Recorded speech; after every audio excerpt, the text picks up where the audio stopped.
Vatican renounces doctrine of discovery. When will the Supreme Court do likewise? This is in liberation.org, liberationnews.org. Great website for alternative news. 5 centuries ago, the doctrine of discovery was in essence a doctrine that said all lands not occupied by Christians, this is the Vatican doing great work 500 years ago, passed into the hands of European conquerors as soon as they were discovered and their inhabitants enslaved. So this is the ethnocentric, sort of Christian-centric, white nationalist, ethno-nationalist, colonial imperialism of centuries ago. So the Vatican said, you could just go take whatever land. If they're not Christians there, it's yours. This doctrine fed the whole brutality of, the indigenous savages. And so we can just slaughter them and take their land. And if you read Christopher Columbus's own diary, he admits to just awful acts of genocide. He admits to trafficking children. He's like the original Epstein. It's awful. And so the Vatican helped make this happen. So the Pope says it's okay to come take your land and kill everybody because you're not a Christian. You're a filthy heathen if you're not a Christian. That was basically the sentiment. And anyone that's offended at this, hey, I was raised Catholic, so I have many, many problems with the Catholic Church. This being one of them.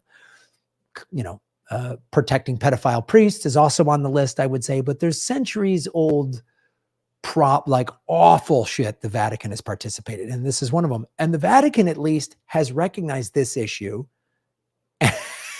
and corrected it. But I'm going to show you how the Supreme Court still uses this doctrine and won't change it. So these decrees were issued between 1452 and 1497. It served as a quasi-legal justification for the exploitation of entire continents in the name of spreading the Catholic faith. The repudiation by the Pope is the culmination of decades of struggle by indigenous peoples in the United States, Canada, and around the world demanding its withdrawal. So people from around the world have been pressuring the Vatican to get rid of this. And they finally were successful. They've been protesting this for decades. The Pope was like, this new sort of progressive Pope.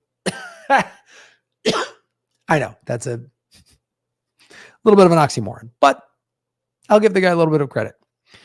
He's saying it's okay for gay marriage. He's trying to, I don't think you can, I think you can change the Catholic Church, but he's tried.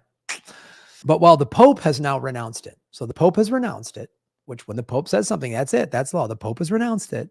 The U.S. Supreme Court has not.